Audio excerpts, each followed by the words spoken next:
We provide such excellent service for such a good price that, I don't care who tried to come in here and come up to bat with us. I mean, you're not going to be able to take us down. Like, it's just not possible. Too big Sounds like you already got the mafia. Sounds like our monopoly.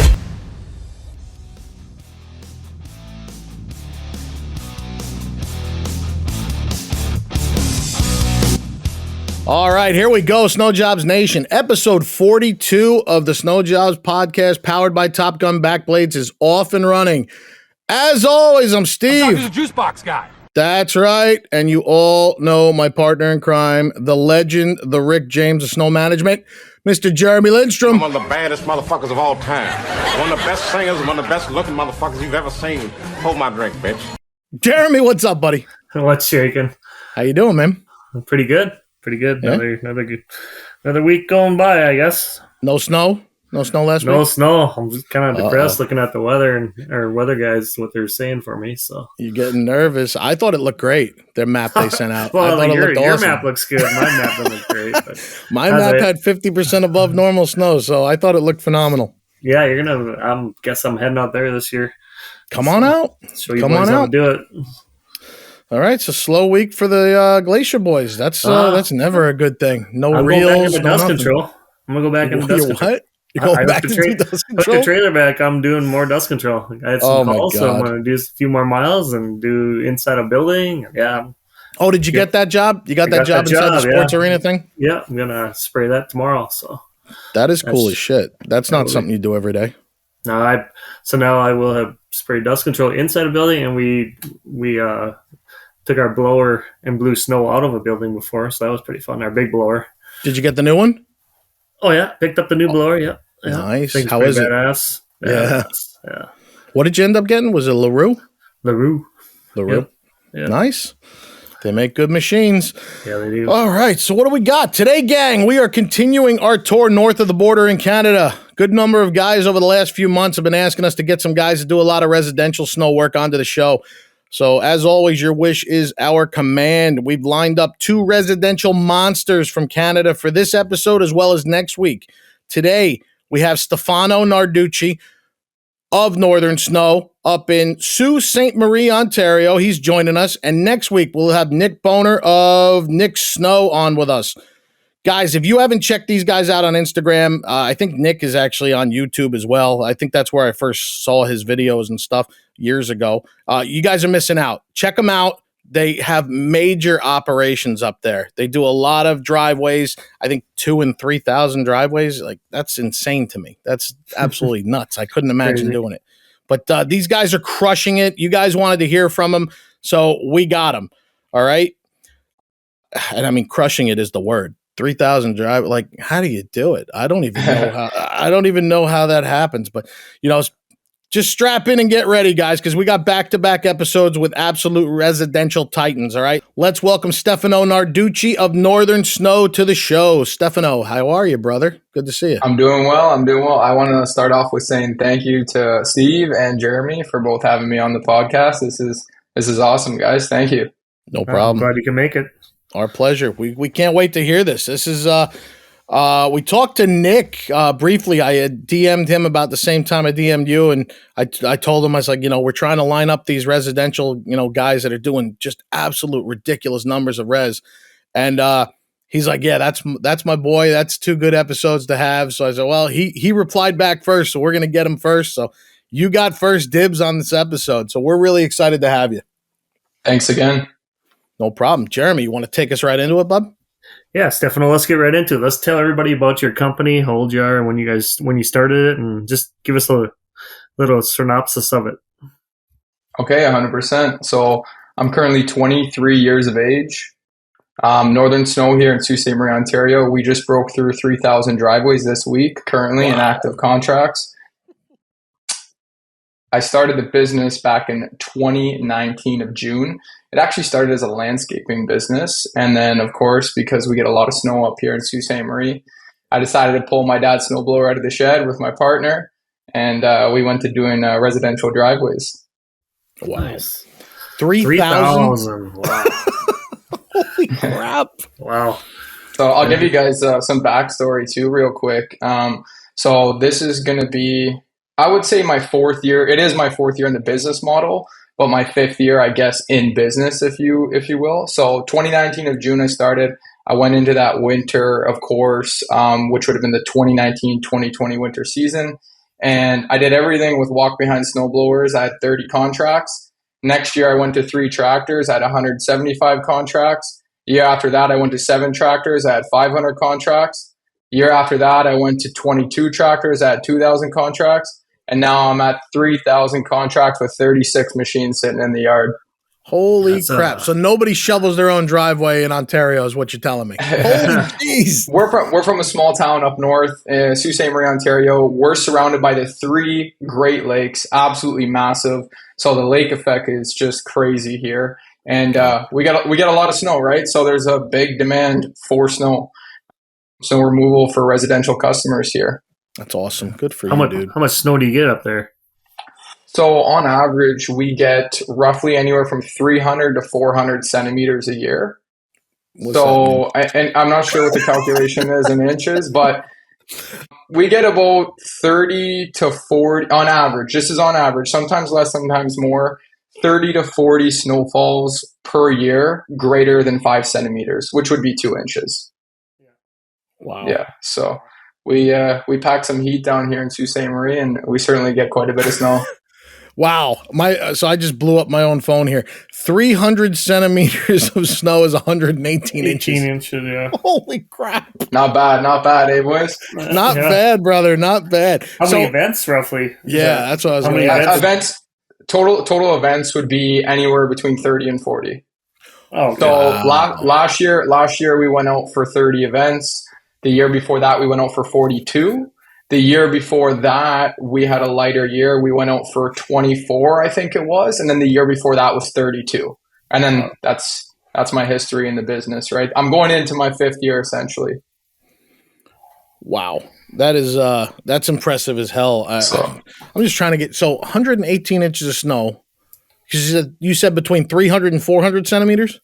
Yeah, roughly in there. It could be Sometimes more than 118. Yeah. So it could be more than 400. Yeah. We've had years more than 400. I think one of the biggest years we've had was anywhere between, I think it was it fell somewhere right under 500. I think it was about 18 years ago. I can't quite remember. I'd have to double check the statistics. But yeah, on average, it's 300 to 400 centimeters here.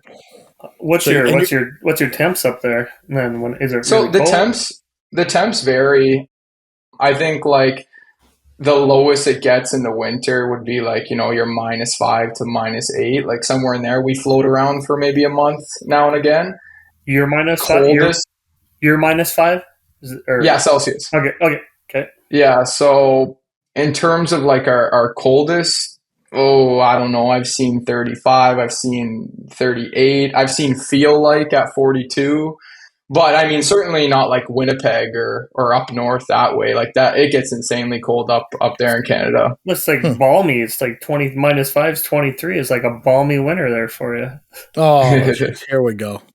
That's like Fargo, North Dakota here. Is the frozen tundra. Yeah. Why is it super cold there? What's it like for you? Yeah, it's cold. It's -20. Yeah, it's -20.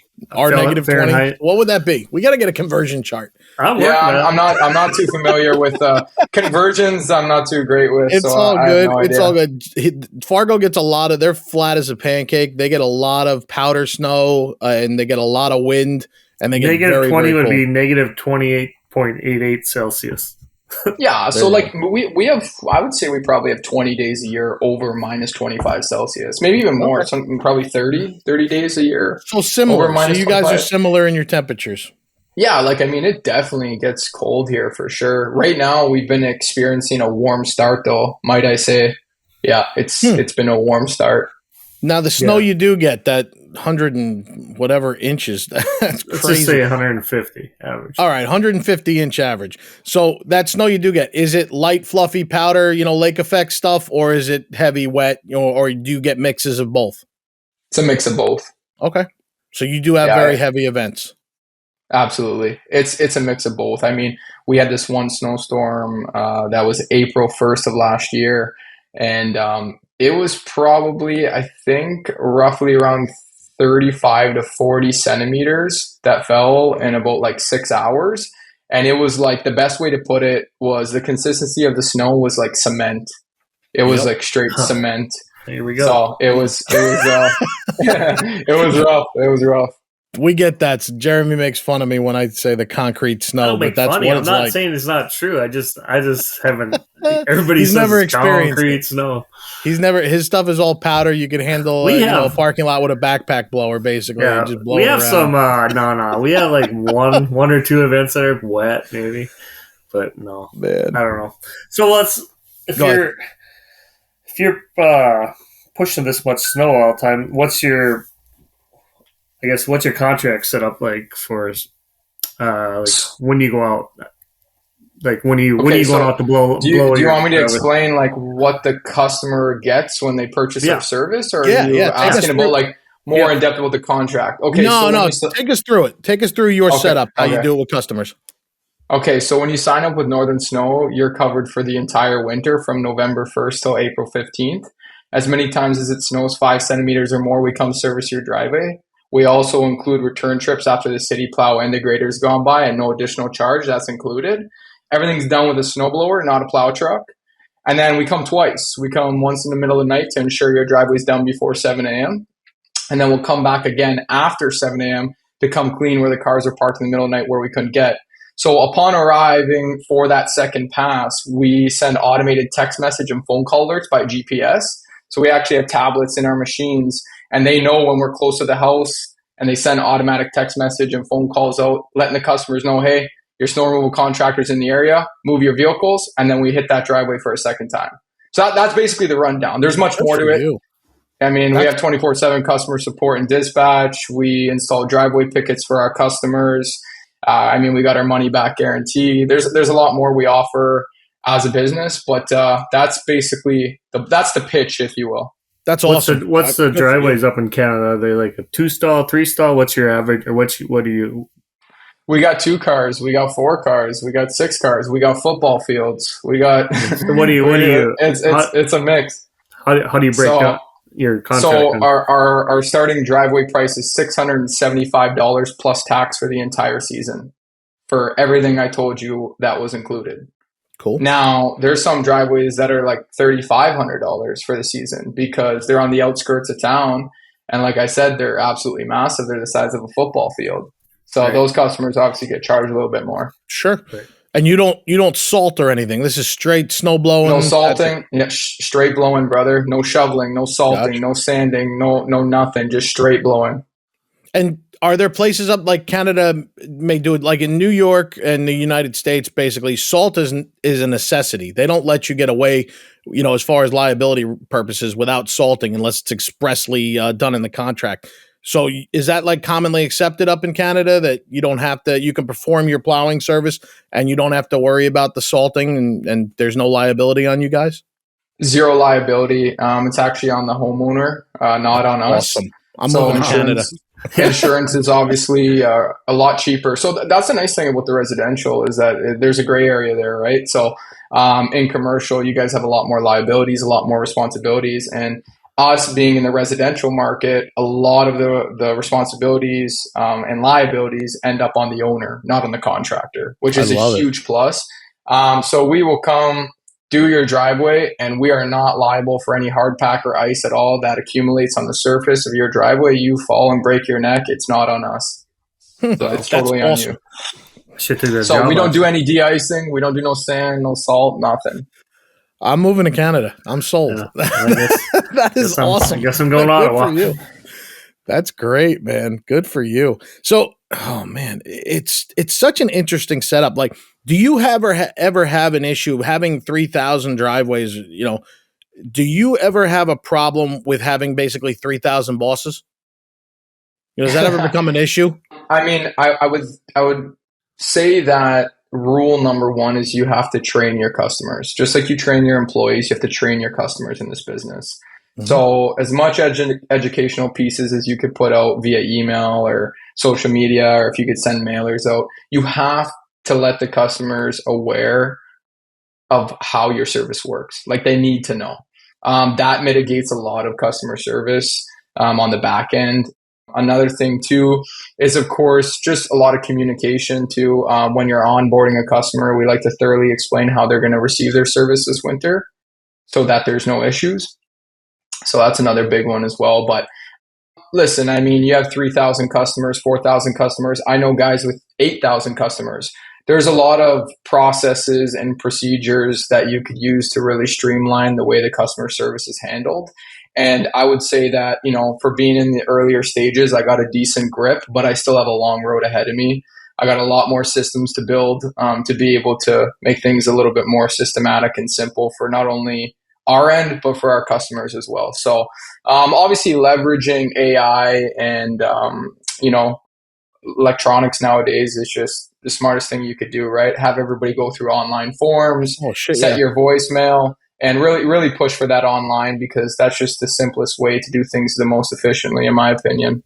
Good for you, brother. Yeah, no, that's absolutely awesome. And we agree. We talk about it all the time on the show with other people in the commercial realm as well. You need to educate your customers, because half the time they don't know what to expect from a snow that's professional. the biggest thing. That's rule number one. That's rule number one. You want to mitigate your customer service experience of having, people breaking through your door. Train them. Just train them. And it's genius how, correct me if I'm wrong, your website actually has a thing where the customer can look and you actually tell them where to park their cars. Yeah, so we have snowblowing guides. We have a live chat bot that's leveraged through AI, which is really nice. So we get all our support tickets through there, which is super simple and streamlined. We send out a lot of MailChimps. I don't know if you guys are familiar with MailChimp. So we're always sending out educational pieces to our customers to inform them on, what to expect this winter and how they could prepare themselves for their driveway experience. So parking cars the right way, trimming back trees, getting rid of dog chains in the driveway, hammering down water mains in the driveway, taking light bulbs off their light posts so that they don't get shattered, light fixtures, if you will. So there's a lot of things that we do to prepare the customers so that we can mitigate a lot of issues. But with that being said, let me backtrack, because there's a fuck ton of problems when you have that many customers. A fuck ton. You could follow all these procedures as much as you want, and I'm really trying to dial it down and figure out how to obviously always get better and more efficient for the customers first, and then second, us as a business. But, you're in a volume game, so service is going to be number one. It's a big part of the business. It's going to come with it. I'm going to help you out, bud. If somebody calls your hotline with a problem, you just play this recording. Go fuck yourself. We don't negotiate with terrorists. That's awesome. I love that. That was great. Dude, that is you really do. I was going through your website, checking it out and stuff, and you really do kind of, I don't want to say idiot proof it, but you really explain everything that needs to be explained, as like you just said. The light posts, your fixtures, your basketball hoops have to be set back from the driveway. Hockey nets. We're in Canada. A lot of hockey nets. No, it's great. Flower pots. Flower pots is a huge one. We break a lot of flower pots because people don't ever bring them in their garage. And, when we get 30, 40, 50 centimeters of snow, which does happen now and again, you don't see nothing. It's all gone. Yeah. So. Do you cinder blocks? Oh my God, so much stuff. People leaving their driveways. You find a lot of people park in the driveways, or do they park in garages? Oh, a disgusting amount. I mean, we have garages here, but we're in an old town, right? This is a very older town. It's a little bit of a lower economy, which is just the truth. So garages, there is garages here, but they're not common. Not like how you go down south to Ottawa or Toronto and everybody's got a single or double attached garage that they're parking their vehicles in, and the laneway is wide open for clearing. It's not like that here. There's always vehicles parked in the driveway, always. 9 times out of 10. You want to hear another thing too? Go ahead. I would say about 40% of our driveways are gravel. 40. Really? Holy shit. Yeah. Can hear that? Talk about shrapnel if you go too deep with that. Oh man, it sounds like something, that's for sure. Have you ever done that? Have you ever oh my God, we actually went. Oh my gosh, dude, I've done a lot. We just went for our first snow event, believe it or not, on Halloween Day. So it was one day early of when our contracts start, and excuse me, I've never seen snow come that early ever before. The earliest I've seen was November 7th. So we actually went out, and because we didn't get to do our dry run yet, which was our negligence, so we'll have to do it earlier next year. What happened was we had a lot of driveways that weren't marked correctly. So in our system on our GPS program, they were marked as asphalt, but they were gravel. So I think we had about around between 25 and 50 properties that had about triaxle load on their front lawn worth of gravel. not literally, but you guys know what I mean. Yeah, and we get it. yeah, and the blowers we use too, they're nuts. I mean, they'll throw rocks or gravel or fines like snow. Like it'll shoot it like snow, literally. So. Well, let's we got a lot of questions here, but let's get into the equipment so we can Nice segue. Yeah, perfect segue. That was beautiful. All right, Stefano, this is my favorite part here. I want to hear what kind of equipment you're using, how much you got. I want to hear it all. Let's go. Okay. So I'll dive deep into this one because I've learned a lot about this in the last couple of years, especially within the last 12 months. So we run tractors, of course, but they're not just typical farm tractors, agricultural tractors. These are modified snow tractors, right? So you got your Nokian tires, you got your front mount weights, you got your rear extended fender flares, your front extended fender flares, you got your accumulator on the rear. Very important piece if you're riding the 60 horsepower tractors. If you don't have an accumulator, then you're just going to break a bunch of rear end parts and, be left hanging on the side of the road on your second or third shift. So that's one of the most important pieces. And you got your inverted snowblower, as you guys might be aware of. You got, your Norman, you got Billadu, you got Pronable Cyclone, which is the best. Is that the galvanized one, right? Yeah, that's the galvanized one. So, I mean, there's a couple other little other snowblower companies that have been breaking through recently as well, but those are like your three bigger ones, if you will, is Pronable, Norman, and Billadu. They've been around for I think like 40, 50, 60 years. So, yeah, those companies build some great blowers. And I run a mixed fleet, and I'm not too happy about it, but that's part of learning. That's part of going through the process of building a business is, you don't know these things in the earlier stages, and especially building this company without a mentor. I just remodeled this business based on what I could piece together from watching YouTube videos, which there wasn't much out there, and talking to a few people over the phone from Montreal and Quebec. And, I made a lot of mistakes when it came to investing into equipment.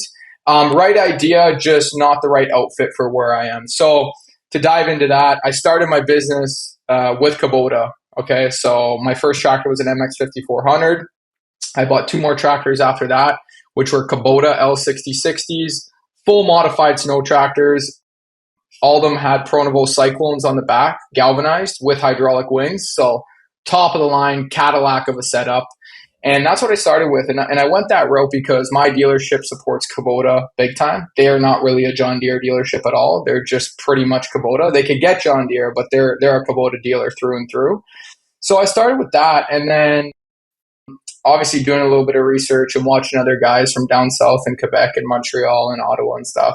I was like, okay, I want to break into the John Deeres. We don't have any John Deeres. Let me buy some big 100 horsepower John Deeres. So that's when I purchased two 51 15Rs and a John Deere 6130M. So this was going into my second year in the model where I had seven.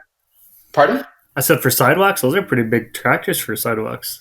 No, not for sidewalks. I meant driveways. But yeah, for driveways, they're pretty good size. Yeah, you know what? Those are definitely a fair size unit for driveways. The 130 is a big girl for doing driveways. I'm not going to lie. It's definitely a little bit too big for my liking. But, if you go down to Ottawa, that's the norm. Like when I went to go see Jim and Sarah McKenzie, they run all 6 Series tractors. And there's nothing wrong with that. You could do that. Yeah. It works fine. For me, I'd rather have smaller pieces like the 60 horsepower Kubotas or the John Deere 4066Rs. And then for my outskirts, I would run my big John Deere 6110, 6130s, whatever it may be. But yeah, to get back to that, it was year 2. That's when I decided to get into the John Deeres, the larger pieces, the 100 horses. And I seen a lot of value in them because they drive really quick on the road, which was awesome. But there was some things that I also noticed that customers didn't really appreciate them in the smaller neighborhoods because they're just too big to be on somebody's driveway. And that's just here. I mean, for other places, it's different, right? And then the second thing was I also noticed that it was a little bit difficult to clean the driveways as nice as the small tractors would.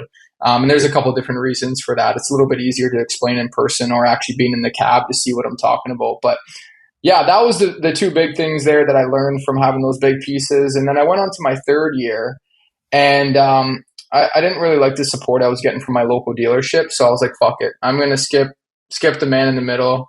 I'm going to go right to the biggest company I could find. I'm just going to order straight John Deere's. Fuck Kubota. I was like, screw this. Screw my local dealer. Let me order everything from down south. They got way more inventory. They'll be able to help me out way quicker, and it's just better business. So I ended up doing that, and I bought a bunch of John Deere 4066Rs and then some John Deere 6110Ms. So now, like, we're talking, we got John Deere 6110M, we got a John Deere 6130, we got a John Deere 5115R series, we have John Deere 4066Rs, and then we got Kubota L6060s. I mean, like, that's 5 different model machines. Yeah. That is not how you want to run my operation, like in this business model. Like, that is just, you're asking for problems. You got to keep a lot of extra spare parts, like you're saying. When an operator breaks a machine, he has to hop on another. He looks like it's his first day all over again. Like, he doesn't know what to do. He's out there. He doesn't even know how to turn the chute the right way because he was used to the machine he was in with the controls he had, right? So basically, to boil it down to where I am now, I did get rid of my 2 John Deere 5115Rs. I got rid of a couple pieces to really kind of streamline my operation. So now I got my Kubota L6060s, I got my John Deere 4066Rs, and then I got my John Deere 6 Series. And eventually I want to get out of the John Deere 6 Series and just purchase Kubota M5s. I'm hoping that's going to be the big snow tractor for us that works well. And then all Kubota L6060s. So you want to get away from Deere? I want to get away from Deere as a whole because where I am right now in Sault Ste. Marie, Ontario, I get the best support with Kubota. I love Kubota. I don't even really know them that well, and they have brought me in like family. Their pricing is incredible. Their warranty is awesome. You break anything on those machines, they'll cover it top to bottom. So that's something I really value. There's 0% interest, so that's a no-brainer. Yep. Their price point's a bit better, and I think it just makes more sense for this business model if you want to bring in a better bottom line profit. John Deere definitely looks nice, but you're paying for your guys to drive Cadillacs, and in my opinion, the Kubotas are not too far off. They really are not too far off. No, they're not. You're comparing a John Deere 4066R to a Kubota L6060. The L6060 is certainly a better tractor. That's my opinion. The only thing it's missing is that green and yellow paint. That's it. No, they do make a great product too. Kubota always makes good stuff. Compact tractor, they're number 1 in the world for a compact tractor. They've been number 1 in the world, I think, for over a decade now. They know how to make a good tractor 60 horsepower and under. They're arguably the best. But as soon as you get over 60 horsepower, they fall apart. And that's the truth. And they know that. Yeah. John Deere will smoke 100 horsepower. John Deere will smoke 100 horsepower Kubota any day of the week. You can't compare. How's the cabs between the 4066s and the L5050? Is that what you said? L6060. So your John Deere 4066R is your 60 horsepower John Deere, and then you got your Kubota L6060, which is 60 horsepower as well. They're hydrostatic. Okay, so forward, backwards, just like that. And the cab on the L6060 is so much nicer, so much bigger. Okay, that's the best way to put it. Really? The controls are way easier to use. If you guys get some time later, if you're interested to know more about this business model because you're going to start doing some more podcasts with people like myself, go check out my video. It's on my YouTube channel. It's called the John Deere 4066R versus the Kubota L6060.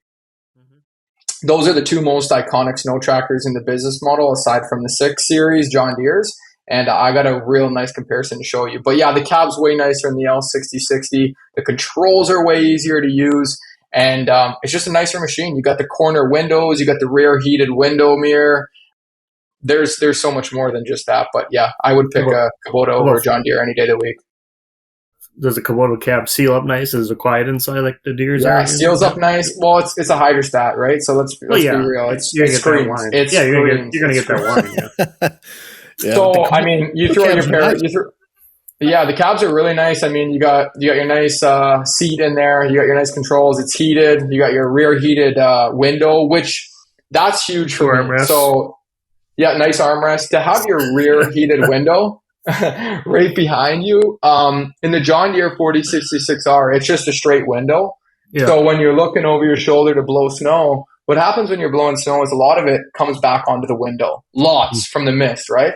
Yep. So the sad thing about John Deere that I really don't like is that when you get that mist on the window, it don't come off. You got to wipe it. Where when you get your window and it freezes up a bit on the Kubota L6060, you press your dethaw button and it just thaws right out, which is super cool. And that's Japanese style, you know. Like they're always good with the electronic gadgets like that. Like they got all the bells and whistles. They even put on heated mirrors too. I'm like, damn, for a 60 horsepower tractor, that's crazy. What's your cost comparison between the two? I mean, you don't have to give me exact. $20,000. Really? Yeah. So the Kubota L6060 is a better product, and it's $20,000 less for me. So it's a no-brainer, right? Yeah, so this brings me back. This brings me back to being pissed off about the investments I made in the past. But you know what? It was everything I needed to do to get here. So my last investment I made that was for this year was 16 Kubota L6060s with all brand new Pronable Cyclones on the back. And those L6060s, I got Nordics edition, which means full snow package on them. For you Americans, I know they're quite hard to get, but they're pretty standard up here in Canada the last couple of years. Kubota came out with it. So, you know, in my opinion, Kubota's been really the only company that's kind of like gearing towards building a proper piece of equipment for guys like me in the snow removal industry for residential. And it's nice to see, like, they came out with that snow package for their tractor, and you could get snow package through John Deere as well. But I think Kubota is gonna. I have a weird feeling we're gonna see them make a particular snow tractor for residential. It might be a hybrid for commercial as well, but I feel like they're gonna come out with something for residential here soon. Good. They need to. Yeah. Somebody does. Somebody needs to. There's a huge gap in the market. There is. Yeah. Because these tractors are modified for snow. Like, they're not really truly built for snow. They're modified for snow. So it's like, you know, they could be a lot better.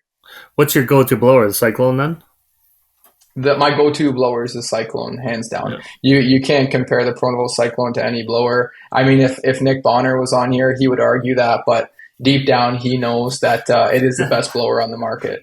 And that's a fact. We'll get his opinion next week. Them. I've heard nothing but good things about them. Cyclones. Yeah, you never hear a bad word about them. Yeah. No, they're the best blower. I mean, if you can galvanize shit nowadays, I mean, that's... Jeremy, you see the value in that, right? So, hell yeah.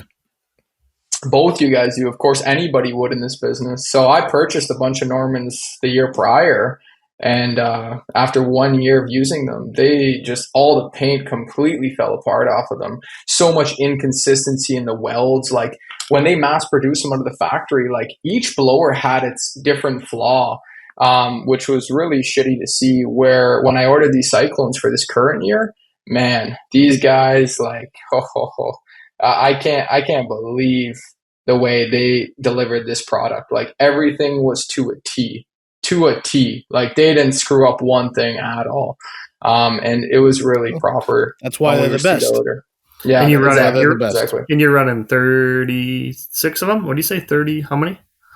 No, I'm running currently right now, total Pronable Cyclone 80 inches for my 60 horsepower tractors. We got 16, 17. We got 18 in the fleet.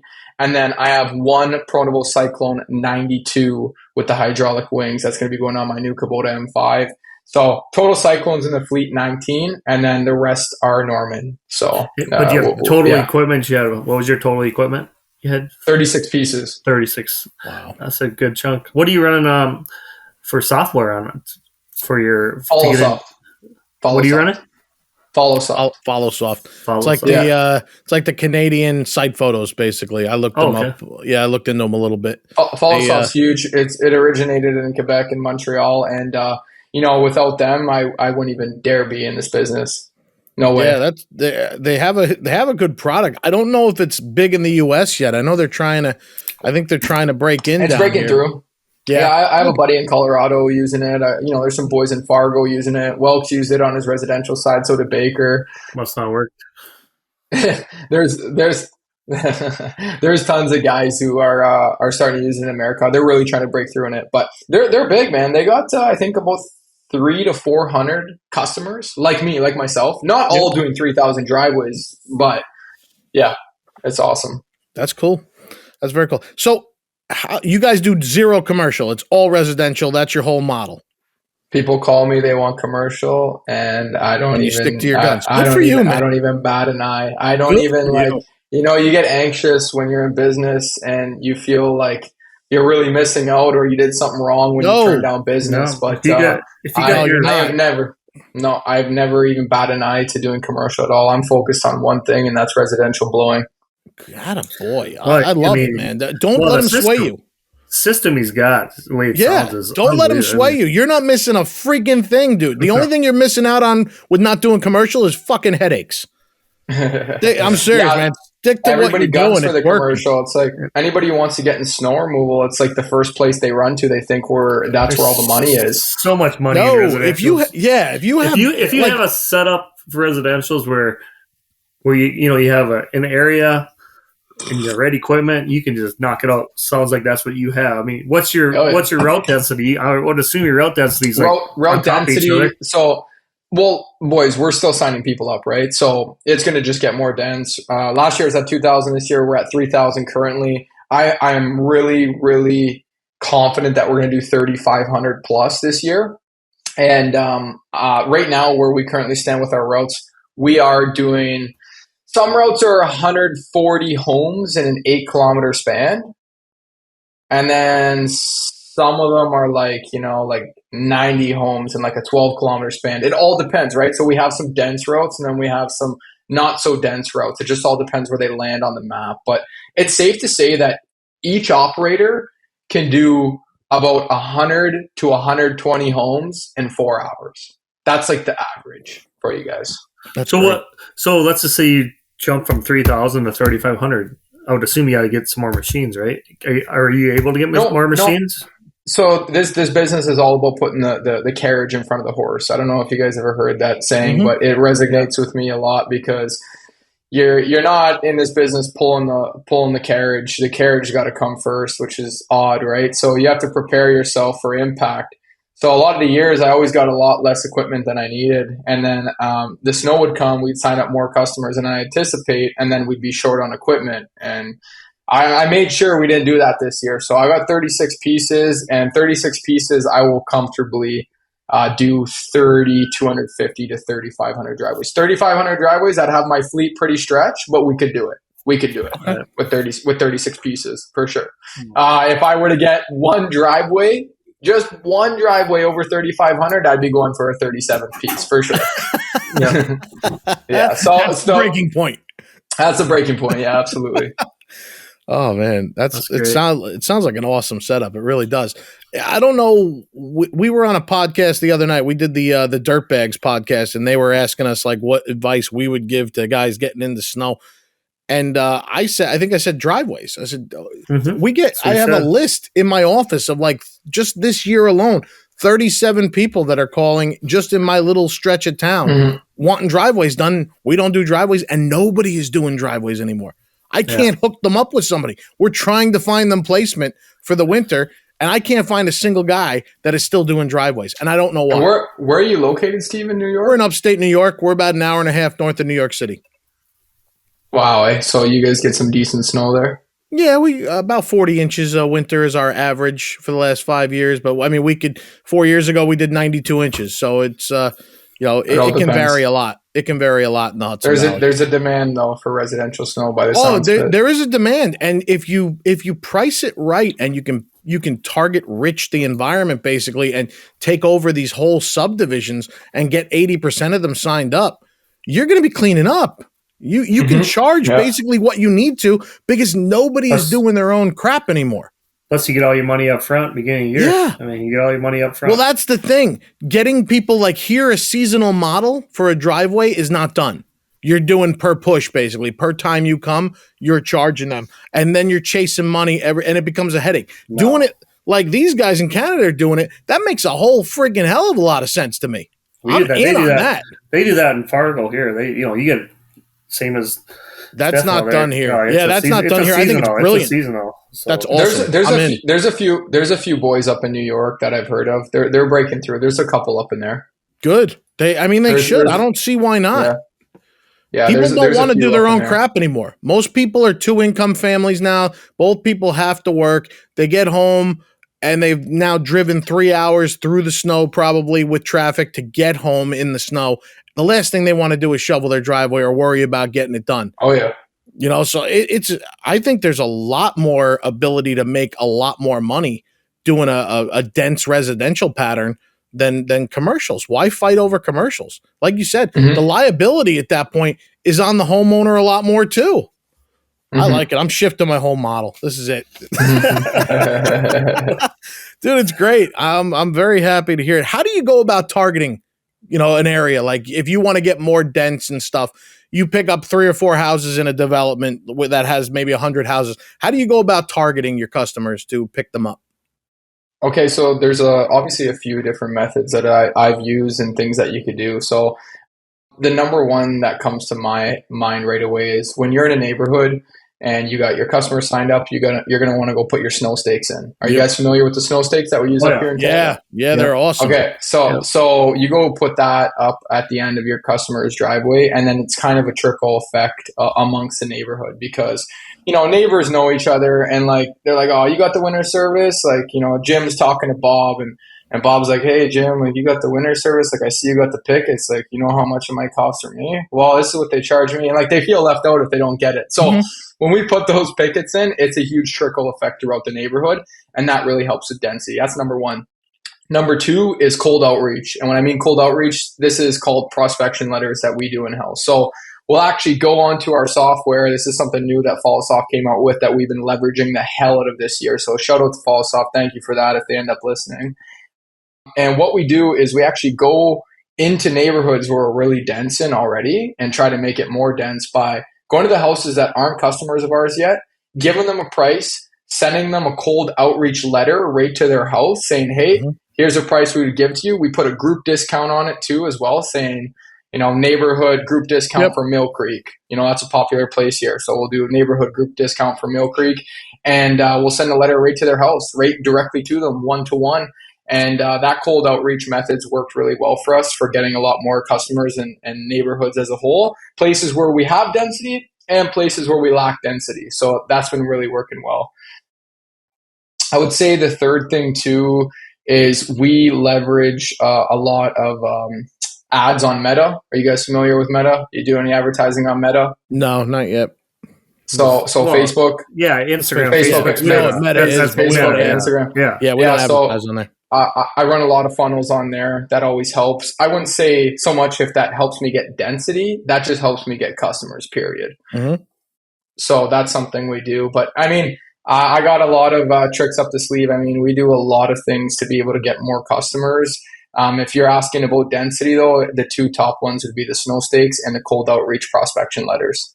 Yeah, we do the clip-on flags here for the snow stakes, for the fiberglass snow stakes. We do the clip-on flags with our stickers on them, logo on all our commercial sites.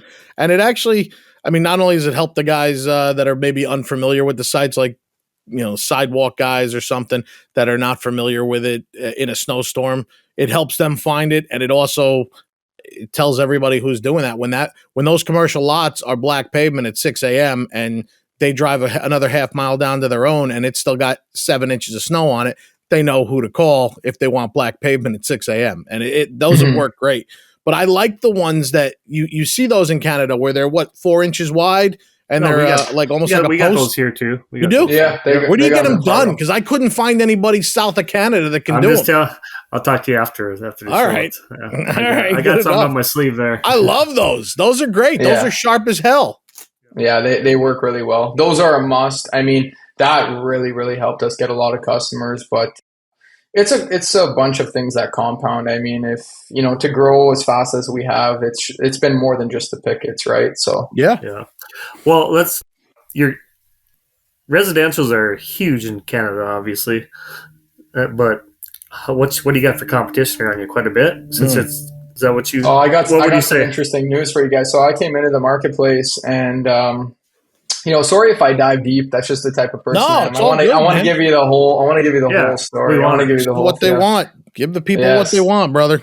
So when I hopped into the business, there was actually a lot of people doing residential here because it's such a demand. It's a huge demand here in Sault Ste. Marie. We have a very older crowd of people who are retiring, and we get a fuck ton of snow. So huge demand, right? And when I walked in, there was probably, I don't know, let's just say, I'd say 5 to 10 residential guys that were actually pretty serious businesses. First year, they seen us come to the market. They seen us with these fancy tractors with the inverted blowers. We were turning heads like no tomorrow because guys were doing it, plow truck, the old school traditional way that everybody knew. Other guys were using Ventrax, if you ever heard of Ventrax, but that's still not optimal. And so we were turning some heads when we came to the marketplace. We had the snow stakes through the tractors. And then the next year, we kind of shook things up even more with 500 customers. And that's when we had a couple people come to us and just be like, we're out of this. Like, here's our list. So we acquired some people that year, like let's just say 50 from a couple guys who just threw in the towel. And then it was after that year, going from 500 to 2,000, this is when we completely wiped out the whole city. So there was a local snow contractor here called the Weed Man. I don't know if you guys ever heard of the Weed Man. It's a franchise here in Canada. They do weed spraying in the summer, and then some places they do residential snow. But they were doing residential snow, and they had 300 customers. They were considered the biggest residential snowblowing company in Sault Ste. Marie. And they were closing down just because, I don't know why, it was something to do with management up above and a new owner coming in, and they were closing down. So I actually knew one of the supervisors who worked there. I went and knocked on his door. I was like, hey, how much money would you give me for that list? I mean, how much money will I need to give you for that list of customers? I heard you guys are closing. And he's like, I don't know, name a price. I was like, I'll give you 500 cash right now. This guy gave me a list of 300 customers for $500. You know what I mean? Have that kind of luck. I don't have that kind of luck. that was something that was really fortunate, and almost like that was like destiny right there. I was like, okay, like this is what I got to do for sure. And then a couple other guys just gave me a call over this past year and the year prior saying, hey, like, you guys got this whole city on lock. We're not even trying to invest or go any further. Here's our list. We don't even want any money. Like, we're checking out. So we probably made 90% of the companies check out, and there's only one guy left. I DM'd him. I called him. I tried to do everything I could to get his list. We acquired most of his customers anyways. He's on his last hole on the 18th, if you know what I mean. And I gave him a ring, and I was like, hey, like, will you sell me the last like 50, 100 customers you got? And he's like, no, you don't deserve these customers. And I said, okay, have at her. And that's it. So there's only one residential snow contractor left, and I mean, like I said, we acquired most of his customers anyway, so he'll wean out himself. But to answer your question, the competition, none. Just a couple guys driving around with plow trucks, doing some driveways for cash. We got no competition. We are on the verge of having a monopoly on our hands, and you know what? Nobody's going to come in now because we provide such excellent service for such a good price that, I don't care who tried to come in here and come up to bat with us. I mean, you're not going to be able to take us down. Like, it's just not possible. Too big to fail. You already got the mafia. Yeah. Or monopoly. Yeah. Monopoly, I'll tell you, that's a Canadian thing, man. Like, it's like cutthroat. Like, nobody's happy until they have it all. They have it all. Yeah, right? You gotta knock everybody I want every out. freaking driveway. I got 3,900, but there's 4,000 driveways in town. I want it all. I want every single one. Yeah. I mean, I don't want it to be like that. A little competition's always healthy. It keeps you on your toes. But it does. I I built this business like I'm in fucking competition. Like that's how I built it. I built it like I got fucking enemies right on the line and like it's do or die. So, and I keep building it that way. It's like I don't even need to provide the level of service we're providing. I could cut back way more and not provide as quick route times and not, provide all this new equipment and all this great customer service and all this great pricing. Like I could even charge more. I could do a lot of things differently, but I decide not to because I'm just trying to build integrity. I don't want anybody to be able to move in and even touch us. Good for you, bro. So I'll sacrifice the bottom line for right now. Good for you, bud. Yeah, that's great. What program do you use on the tablets in the tractors that links up and tells people when Follow you're track. close? That follows. What is it? Follow track. So Follow Soft Okay. is the main desktop software that you use. That's where all your clients are under, all your accounts, all your billing, and then your route building, your maps, how to program customers in for alerts. The whole 9 yards is right on your desktop. It's called Follow Soft. Gotcha. And then what the application is on your tablet is called Follow Track. Gotcha. So it's all under the Follow Soft heading. You just geofence everything, obviously. You just geocode everything on the software, which is on FollowSoft, and then Follow Track is where you go hop on your route and get the job done. And they have been following the show since June, so they do listen. Yeah, I know they do. You know what? They sent me a message just before going on here, so I was talking to them. I'm hoping to do a podcast with them when I go to Montreal in the spring. That's my plan. And I've been in touch with so many people from Montreal and Quebec. Just to give you guys a little bit of history, the business model did originate there.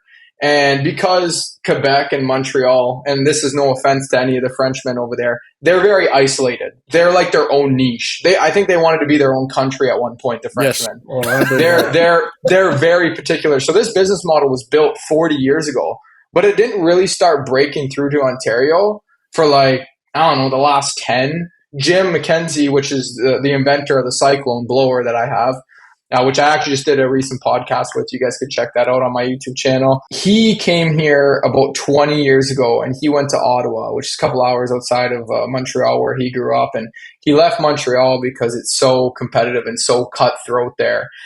There's so many guys doing exactly what I'm doing down there, and that's where this business model originated. It's like Jim said this to me when I seen him a couple weeks ago there. I was with him. He's like, you go to Montreal and you try to run the same snow business you're running in Sault Ste. Marie there, you will not last. You will not even get a chance in the marketplace. You will get completely smoked out by your competition. You will not be profitable. You'll lose your ass within the first year. It's not possible. It's like dogs eating out of the same bowl there. There's no luck. So that's why he moved to Ottawa, and he was able to scale his business. Man, he's got 85, 6110, 6130, 6 Series John Deeres, if you will, 80 of them, and he does 8,000 driveways. Yeah, he's a monster, man. He'd be a great guy to get on the show. I'll try to see if I can give you his contact. His daughter actually owns the business now and runs it, Sarah McKenzie, just because Jim's kind of trying to step back a bit, and she's brilliant. She's going to really take that business to the next level. Oh, what's that business called? That's called Capital Services. Somebody else gave us them too. Yeah. Dude, that's a must. If you could get Jim on the show, he's brilliant. Sweet. Yeah, he's brilliant. And Sarah's a brain in a different way too. Like the daughter is very, very intelligent. So, definitely try to get her on the show as well. Get both of them on. Get both of them on. If you do that, that'd be awesome. That'd Absolutely. Be awesome. If they're willing to do it, we'll definitely have them on. They both got different perspectives and different values to share for sure. Very cool. How many guys do you have on during a storm? And I think you mentioned 45. shift work, right? You mentioned shift work? Yeah, we got 45 guys, personal event. 36 operating. Then you got 2 guys in the shop. You got your field manager. You got your dispatch manager. And then you got 2 customer service reps. So a little under 45. I think it's 43. But yeah, that's how many guys are running per event. And, you'll catch me playing pretty much any end of the ball. If I'm a customer service rep for the day, I'm a customer service rep. If the field manager didn't make it in, I'm in the field manager truck, fixing guys on the road. If I'm not doing that, I'm operating a machine. So I'm still in that stage of the business where I haven't found my specific spot. I kind of like doing it all. So are your guys year-round? Sorry, Jay. No, are your guys year-round employees, or is it a straight winter gig for them? Year round, we have 15, and then the rest are just seasonal for the winter. We pay them all salary. So it's pretty easy to acquire guys. Snow or no snow, they get paid. Well, yeah, that's not so bad because you get all your money up front, so you can say, "Hey, we're going to give you this for the season," right? So that would be nice. We don't get all our money up front. We actually, I would say, we get about half our money up front and then half mid-season because we do have payment in full or we have split payment options. Oh, gotcha. One thing I really believe in is if you want to get more business, you got to give people more payment options. So if you got to split it into 4 payments, 2 payments, that's 6 payments, you got to do what you got to do for the sign up, and that's just it. So let's just say you get your basic plan, and then let's say they want something extra. You got stuff they can check a box for extra stuff they want, or is it just no. That's it, right? Huh? No, we're snow blowing your driveway, and that's it. Okay, that's it. I know they have them in town here. Where they're like, we'll do the driveway, but if you want the sidewalks, that's you can check that, and they got to do this or that. So. No sidewalks, no shoveling, no nothing. Just streamline this business down to just blowing snow from your driveway and just cleaning the end of your driveway when that plow or grader goes by. Which we get some nasty ridges back home here. Nasty. I love it. Jeremy, what else you got, bud? What else you got for him? No, do you have much for breakdowns? I see your wheels turning. Turning. No, do you have much for breakdowns during an event? I mean, what's your shear bolts? What's your major?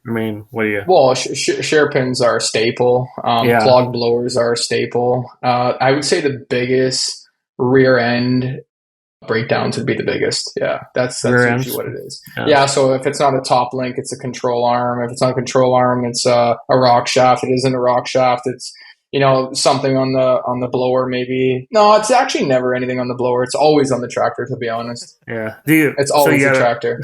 So you got to tow them in, or can you fix anything on site, or what's the? That's why we have our field manager. So we got somebody that's in pretty much I don't know what you'd really. Yeah, I guess you could call it a service truck. That's exactly what you'd call it. And they got all their tools on board. They got their shear pins. They got their PTOs. Spare PTOs, they got their spare arms, whatever it may be, and they go and just fix the guy up on the road the best they can. If he can't fix the guy on the road, we have a tilt deck trailer, and that tilt deck trailer has a 12,000-pound winch on it. And if the machine's dead on the side of the road, we'll just hook it up to the front end, back end, whatever it may be, and just pull it onto the trailer with the 12,000-pound winch, drive the guy back to the shop, and have him hop in another rig and pick up production.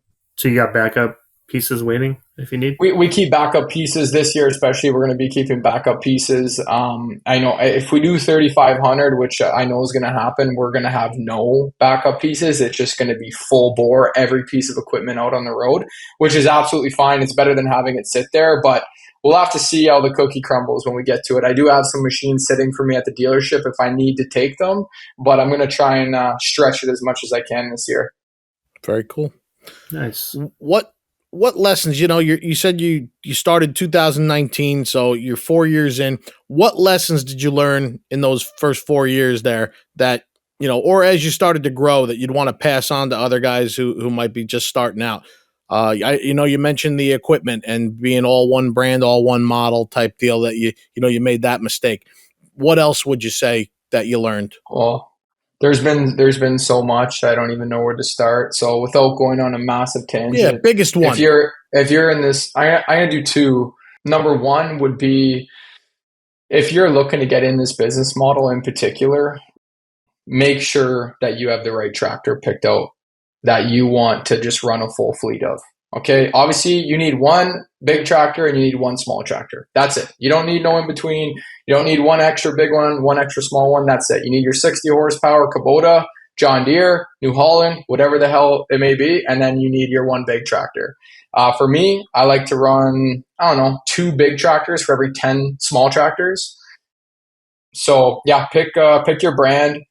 Pick whatever machine works best for you. Dealer support's going to be number 1, so make sure you obviously stick with whatever brand tractor you have the best dealer support at, because that's just a major leverage point.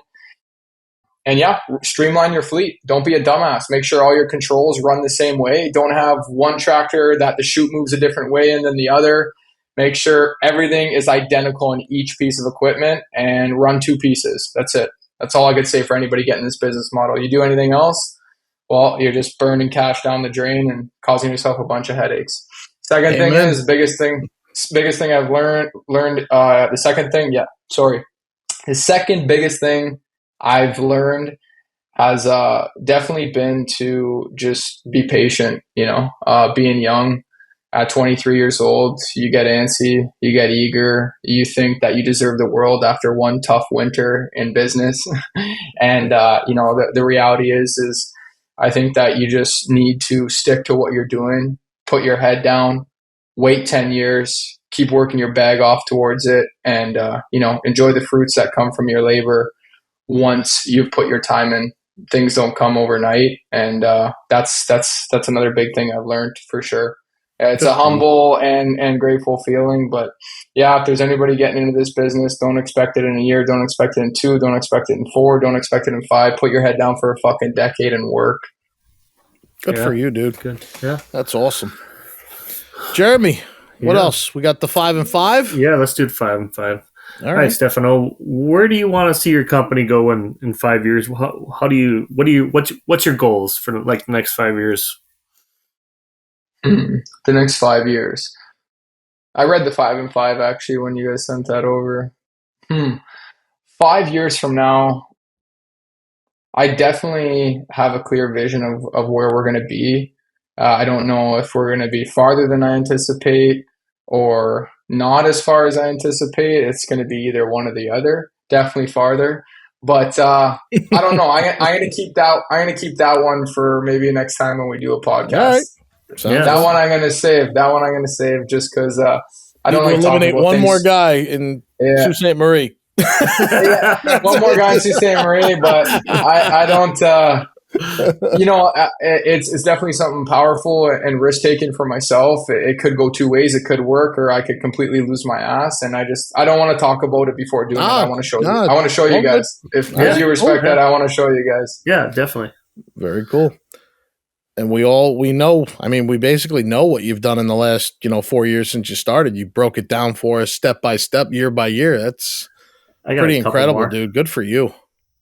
I got a couple thank you so much. What do you got, Jay? Yeah. Yo, keep hammering, boys. I love it. Keep going. Jeremy's got more. This is great. Why is it up in Canada? It seems like you guys are so tight-lipped up there. It seems the guys don't want to. Yeah, we talk about everything down here. Guys and we talk about two other guys. Is the competition that fierce, or you guys are that fierce up there? Because, no, I got no competition at all. Like I said, even if somebody wants to try, come down. I'm not talking about you, but I've heard other guys, they won't even post anything on social media and stuff like that. I'll start with this. It's a very, very good business model. It's fucking genius what we're doing. Like, this business model makes cash over fist. There's big money in it. When you get it to a point where most of your equipment's paid down, you will see 50% margins on the bottom line. Like, you will. It's a big profit business, but it takes time. It's high stress, and anybody who gets their hands on it doesn't want to tell anybody else about it. That's the thing. Everybody's hush about it. Like, people are even scared to post anything on social media at all. And that's where I've really tried to change things. If you guys go look at my YouTube channel, there's not one motherfucker in this snow business right now, like in this niche that I'm in, putting out as much value as I am. And that's facts. So I'm putting out YouTube videos like crazy, trying to help other people in the industry to grow their snow business just like I am. And, I put some other vlog style stuff on there too, but I'm trying to spread as much value as I can. And I don't know, like, guys are just scared because they don't want to lose what they have. Because if you go down to Montreal or you go down to Ottawa, it's just cutthroat, man. It's dogs eating out of the same fucking plate. Everybody's trying to copy each other. You see these new snow guys pop up every year. And do they last? A lot of them don't last. They don't, especially in Montreal. Like, it's hilarious how much companies you see go up for sale. And if you get to talking to anybody from down there, they'll really be able to explain to you the world that they're living in down there in this niche in particular. For us, I would say we're fortunate here in Sault Ste. Marie. We're very fortunate. But I would say that I think I know a few things that I could go into a marketplace where there has been somebody that has done really successful with this model, and I could give them a run for their money. And that's not out of cockiness. It's not out of ego at all. I feel like I could do that. Yeah, confidently. Confident in yourself. I'm not wrong with that. How about what systems? I got one more for him. Okay. What systems you said you still have some systems to develop. What systems are you looking to? Everybody, Canadians are very systems oriented. It seems like, because Rob Tebow from Snow Cleared in Vancouver, he is constantly all talk about systems, building systems. Yeah. So Yo, what else do you thing have is, to accomplish system wise? I mean, I don't think the systems ever stop, you know? Like, you look at every $1 billion business or $100+ million business, and all you got is systems everywhere you look. Mm-hmm. You know, you look at any sort of franchise like Starbucks, for example, or you go look at McDonald's, or you go look at any sort of business like that. It's all systems, right? So I don't think systems and processes will ever stop. You're always going to be building systems and processes repeatedly year after year after year. But I just think it's how you get the most leverage out of your business. I think it's how you grow a successful business. I think it's how you build more profit in your business. I think it's how you keep things more organized. Like, I truly believe in systems and processes. When you're in the earlier stages, like I'm in, you know, in business, I believe there's infancy, childhood, adolescence, and then maturity. There's 4 stages to a business. The first stage when you're infancy stage is 0 to 1 million, which is basically trying to figure out how to sell one thing to as many people as possible to make $1 million. Sure. That's kind of what I would consider it. You got stage 2, which is called adolescence, which is called childhood. That's the stage I'm in, which is 1 million to 10 million. And when you're in that stage right there, the biggest bottleneck in your business is pretty much employment, right? Once you can break through that, and processes too, to an extent, but it's employment more than anything. Once you break through the 10 million mark and you reach the adolescent stage of the business, that's when processes will take you from 10 million to 100 million. So that's why I always believe in it. The earlier you could get a grip on it, the quicker you'll make it there, the stronger your business will be, and the better people will like to work for you. When things are unorganized and you just got a fucking free-for-all going on, you're going to lose money like crazy. People are not going to appreciate the lack of disorganization. I promise you, employees do not like an unorganized company. And yeah, you just get a better grip on your business. Like, it's just something that I believe that you should try and do as early as you can. Good for you, dude. We never. And you're 23. You're 23. 23, brother. Good for you, man. I don't think we touched on this. Go ahead, Jay. Do you use a weather service or anything up there? We did. Yeah, Frost Solutions. You guys heard of that? Yep. Oh, yep. Yeah. We heard about them. Yeah. We So, know about them. Yeah. How's it working? Why do you say it like that? No, I'm saying, how's it working? How's it working for you? No, we haven't really gotten a lot of feedback.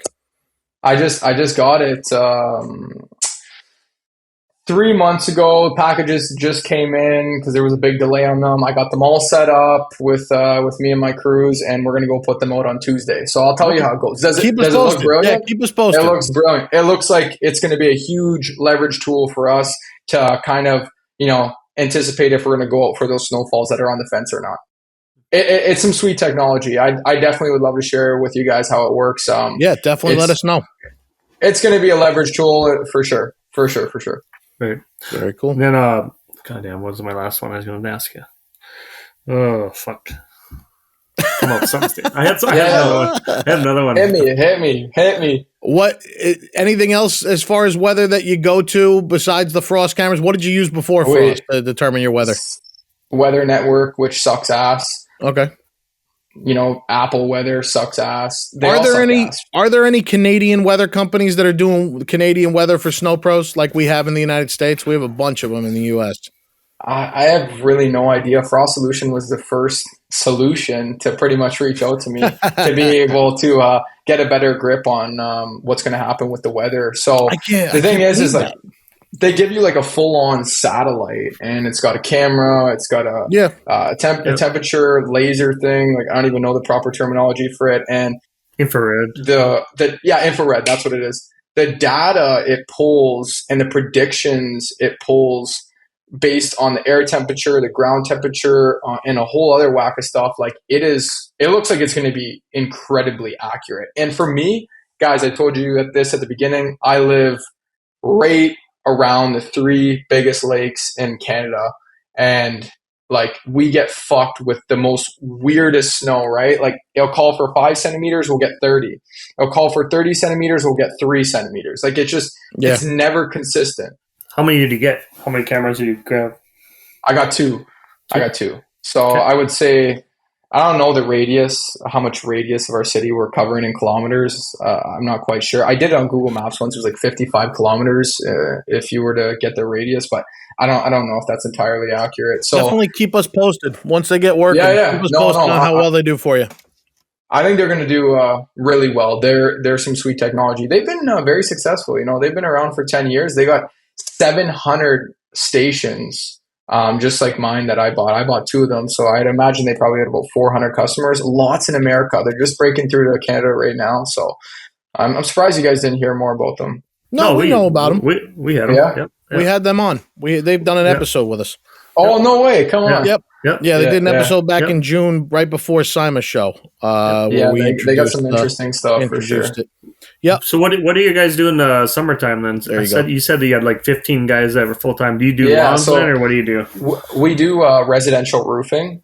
Okay. So, you know, the business started landscaping. Landscaping went well for a bit, and then we broke into roofing because here's the thing, right? During the winter, you're looking for operators. What are roofers doing in the winter? Yeah. Nothing. Yeah, 100%. So we acquired a fuck ton of roofers as employees over the winter, and like they just looked at me one day and they said, "Steph, would you be interested in, you know, opening a summer business doing roofing? Like we love working for you so much. Like you run a great ship here. Like we want to stick with you. We don't want to go back to our employer." I was like, "A roofing company?" I was like, "Fuck, I don't know about that." And he's like, "Well, man, you're looking at 6 you're looking at 6 guys right now, or 4 guys at the time that could all roof. So like, let's do it." I was like, "Okay, what's the cost?" Looked at the cost and I just went for it. And you know what? We're going on our 4th year roofing. We've been extremely successful with it. It is a good business. I think that roofers are very undervalued and very underpaid. Though I think that you know, the price of roofing should be quadruple what it is.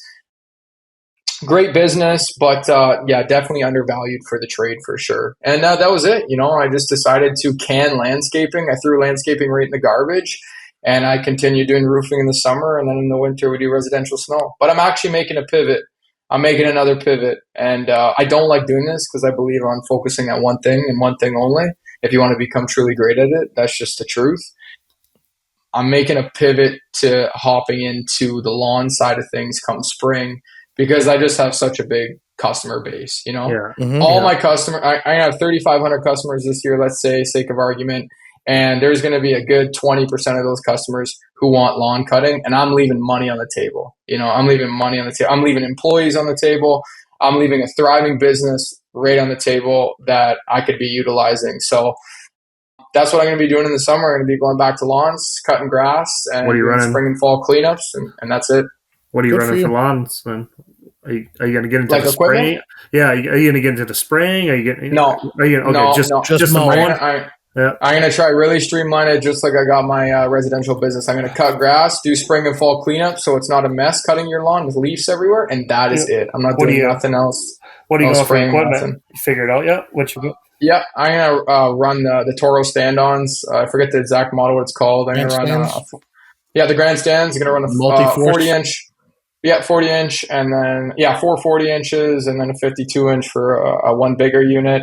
Going to run all Echo equipment. Echo and Still are definitely kind of similar. I was going to go Still, but I went Echo because better dealer support. And then I'm going to run my custom fabricated mowing trucks. I don't know if you ever see them where they take the box off and they put the dovetail set up in the back. Yeah, so I'll be running no trailers. No trailer, no nothing. That's the best way to do it, man. It's like the snow tractor for our business, but for the summer. So, yeah, I mean, you know, I got this massive customer base I've acquired through spending mounds of money on marketing with snow, and it's like, man, I could leverage this same customer base for 0 ad spend, 0 marketing spend.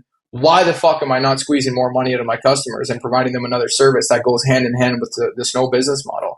I'm just like, what the fuck was I doing the last 3 years? But 4 years. Good for you, man. I'm excited to get into that and really build something that is 365, you know? Yeah, good for you. Good for you, bub. You got any funny plowing stories before we wrap this up? Any funny snow blowing in your case stories? I read that and like I tried my hardest to think about some funny stuff. I mean, listen, you guys have been doing this for a while, I imagine. Mm-hmm. You ever get to that point where you're in a machine for probably, I would say, the 8+ hour mark, and all you've done is, went between the fenders to take a piss and get back in your machine and keep plowing? Oh yeah. You ever get to that point where you just like everything just kind of starts getting funny? Like, has that point ever came? Okay, so I would say most of my funniest times plowing have just been like me and my partner or me and somebody else on the phone just laughing at stupid shit, like things that aren't even really logical. We're just laughing hysterically because we've been in the machine for 10, 12, 14 hours straight. You're snow high. You're snow high. Snow high. You've been up for 24 hours. White gold high. White gold high. Everything starts to become funny. I mean, if I were to say something that's funny now, looking back, is just like, I don't know, like funny. not knowing. Yeah. All good. Not Jeremy, knowing anything. That's definitely something that makes me. You got anything else for him, Jay? I don't think so. I mean, it's been another great show. He's crushed it. I mean, it's been crushed it. I learned a lot of these. I mean, these residential. I've said it. You've heard me say it over and over. There's money out there. You just gotta have the right systems in place and. I don't know why. I don't know why it hasn't taken off in the U.S. Like nobody's doing. Like you don't hear anybody doing 500+ driveways in the U.S. I don't know of anybody. I think this is it. I think I know why. Okay. Well, I know there's two reasons why. Number one, this business model originated in Quebec, Montreal. I told you about the Frenchmen already. Mm-hmm. They stand like soldiers, and they don't even talk to anybody even in Ontario. So everything was isolated there for years. It never had time to break out. Now it's broken out into Ontario and some parts of Canada. It broke out into the US a bit. But the second biggest thing would just be the fact that Canada gets a lot more snow than a lot of places in America. True. So the demand for residential snow, I'm not saying it's not high where you live, Steve. No, you're absolutely right. It's a high demand for residential snow, but like it's a higher demand for people like us because we get 3-4 times the snow you guys get. Right. Very true. Yeah. Very true. It'll start popping off though. You watch. America is going to start. Give it 10, 20 more years, and the way we're doing driveways with the equipment we have right now with the software, it's going to be like the normal. Like it'll be the Uber of snow removal. Like that's how it's going to be. Well, I mean, it does happen here to some degree because any contractor that's doing the homeowners associations and stuff that have maybe 200-300 houses in there, and they do all the driveways. So. They're doing we do 200 driveways that we take on because we have an HOA complex. We do the roadways and the sidewalks as well. But I mean, it does happen to that extent, but actually going out and getting 3,000 private houses that are not part of an association to all sign up, that I don't think anybody has done that here in the US. If anybody has, reach out and let us know because we're unaware and we'd love to talk to you too. But, Jay, you got anything else for him? Because I think he just crushed it, dude. It was great show. Yeah, good stuff. Thank you, boys. Yeah, this was fucking awesome. Yeah, we'll do a number 2 in the spring if you guys want. I'll give you a quick recap on how the season went if you guys are interested in touching base again in the spring. Yeah, I'd love to connect another one. You boys better have the video next time though. That's huge for the shorts. We're for the shorts and reels. The video is huge. No, we're going video. We have to. Everybody's got to see Jeremy's beautiful face. That's it. He's face made for movies. So we got to get the legend out there. Oh man. All right, Steph, you got anything else for us before we wrap it? Let you go, bud, because you just dropped a whole hell of a lot of knowledge on everybody out there. We appreciate it. Thank you. Well, I don't want to be a piece of shit. I really wanted to ask you guys some questions as well. Go ahead.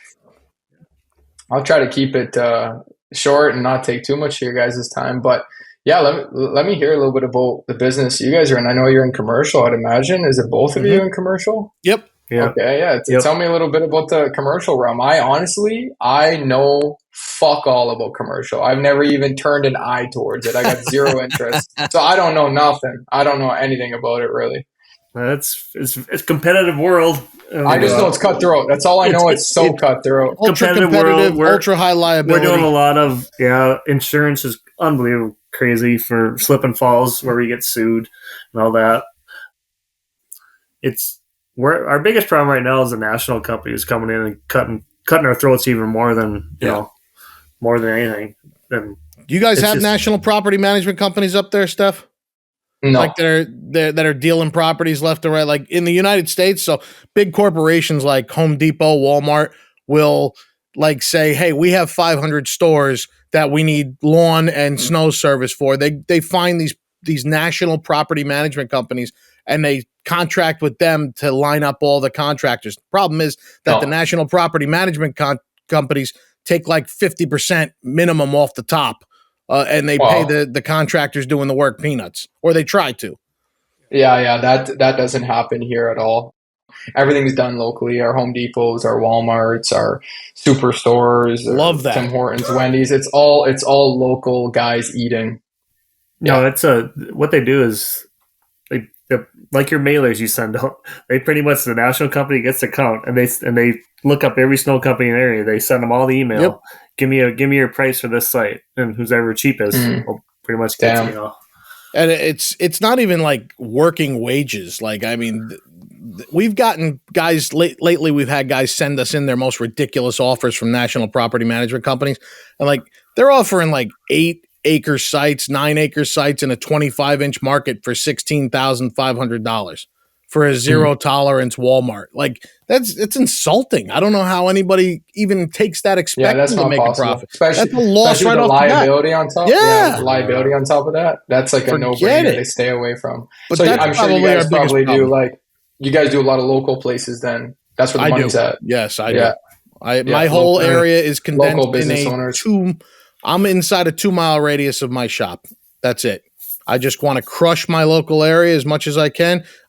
Take on everything I can fit in an efficient manner that doesn't stress us, doesn't push us to the limit. Everything we can get in our production schedule, I'll take, and I get my price or I don't do it. It's that simple. I love it. Yeah, I love it. Now, my second question would be I guess it's a 2-part question. How many machines are both you guys running, and what style machines are you running? Jeremy's a monster. Jeremy, he's the big boy at Glacier Snow. What are you, 40-something loaders? We have 38 in house, and we have a bunch of subcontractors underneath us. So we go out. We're probably at what is it? We got to be around 140 some pieces of equipment out right now. So payloaders, skidsters, sidewalk machines. Yeah, I'm a small guy compared to Glacier. Glacier's a monster. My company, all hands, a handful of skids, handful of vent tracks, loader, go a bunch of trucks, but we're like nowhere near. We're a blip on Glacier's radar. They like step on us, but we're profitable as hell. That's all that matters. That's what all that matters. I mean, all that matters. Big isn't always better. I always tell everybody it doesn't. No. Big is definitely not better for sure. I can't deal with the headache. And it is in a way. It just you gotta give it time. You gotta scale it because you gotta scale when you're scaling. Yeah, when you're scaling, even like the way you have, I'd imagine.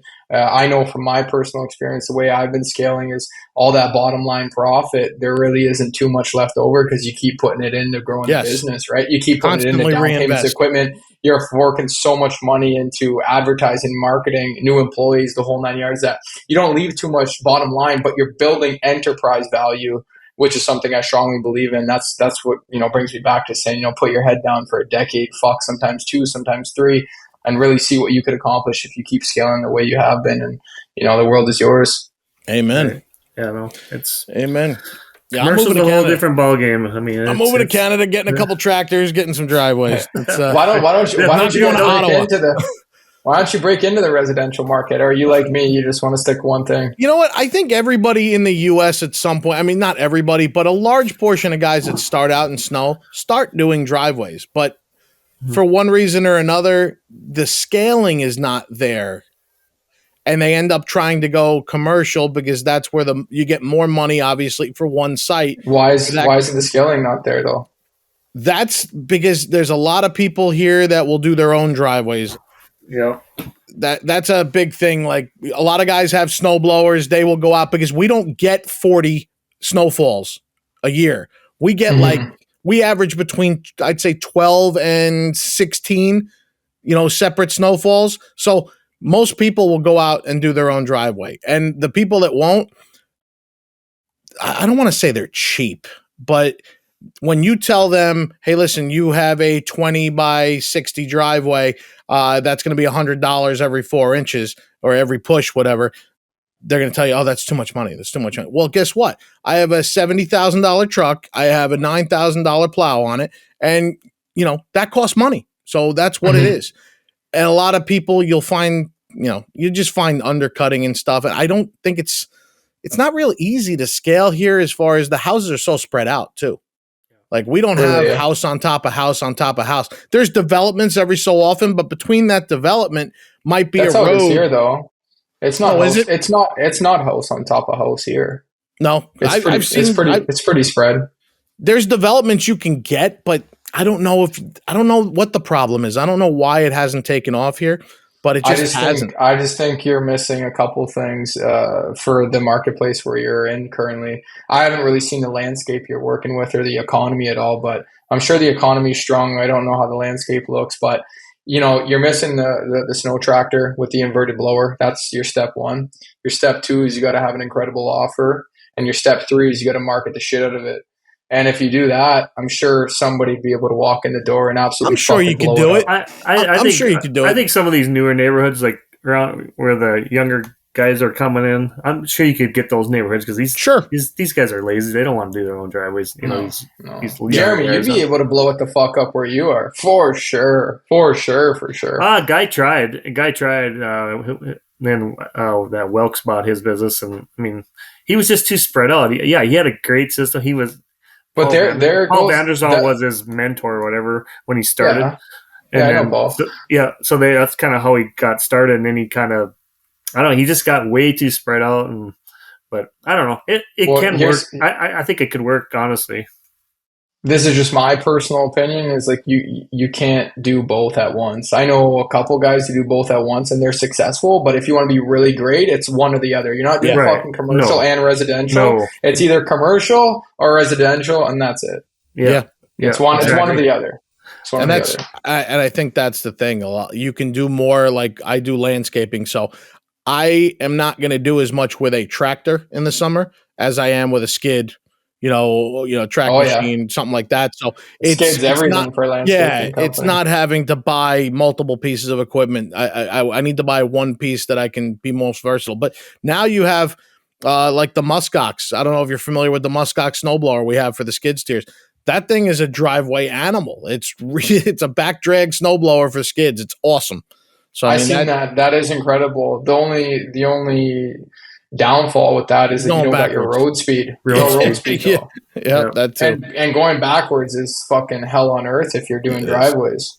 It is. Yeah. It definitely is. With the new cameras, it's actually a little bit better. Like we have with the muskox, so you could drive in blowing, then you get to the door and you flip her over, and then you 100%, and you could drag out the next. So you wouldn't be. Yeah, I mean, you're still backing up, but it is. Whatever, I guess. It can be quick, but I mean, bottom line is it probably could be done here. I don't know if you're getting 3,000 driveways in a tight area. I don't know if you can scale it like that, but I mean, a couple hundred, I'm sure you could probably do that here if you wanted to. The problem is just nobody wants to. The snow too is going to have a huge part of it. Like you don't got a starving crowd there, where I do, right? So it's easier to scale. Yes, 100%. You have a demand. Like here, I said, 12 snows, maybe 15 snows that they're going to have to deal with. A couple of them could be really big, and that's usually when the calls come. Like, hey, I'll pay anything to not have to go out there with my snowblower in 2 feet of snow. But the bottom line for us is we're not doing them anymore. It was too much of a hassle, and nobody wanted to do per season. We tried the per season thing when we used to do driveways, and it's just so infrequent. Like you said, I don't think the demand is there. Nobody was going to pay per season. They all wanted to do per push, and we'll pay you at the end of the storm. And half the time they don't pay you because the product. Listen, you already did it. You already shoveled. You already basically plowed their driveway. They don't have to pay you at that point. What's your recourse? Put all the snow back on the driveway? We can do it, but it's, usually it's the next day and stuff. And I don't know. I think everybody kind of gravitates towards commercial around here. But yeah, no. Anything for sure. else? No, that's it. That's all I got. If you guys got everything done, then dude, you gave us a lot of information there. We're definitely going to have you come back on later and do another one with us. And now I'm even more psyched about doing Nick's snow next week now, because you guys have some freaking setup. It's really great to hear. He'll have some good stuff to share with you too. He's been doing it for a lot longer than I have been. I would say about, I don't know. He's been doing it for, we're the same age, by the way. He's 23, I'm 23. He's been doing it for, I think, 10 years. Because he's been on YouTube a long time. Yeah. He's been doing it for double the amount of time I've been doing it for, maybe even a little bit longer. Wow. That's awesome. Well, I mean, I'm excited for that now too. So I know you gave everybody listening that wanted these episodes, wanted to hear about guys crushing residential. You gave them a ton to think about. I love it. I love your processes. I love the website. I love the information on it as far as the customer base. You know, like you said, educating the customer, it allows you to not have to get out of that freaking machine ever to answer questions. All the shit is right there for them at their fingertips. It's awesome. That's great. And thanks for coming on with us. And Jay, you good? I'm good. It was a good one. All right, brother. All right. Thank you, boys. Gang. So that's going to be a wrap for episode 42. Jeremy and I want to thank Stefano for coming on with us today. Check out Northern Snow on Instagram and take a look at the absolute beast of an operation they got going on up there. All the best to Steph and Northern Snow this winter and beyond. We look forward to hearing from him again, seeing what he's up to after this winter.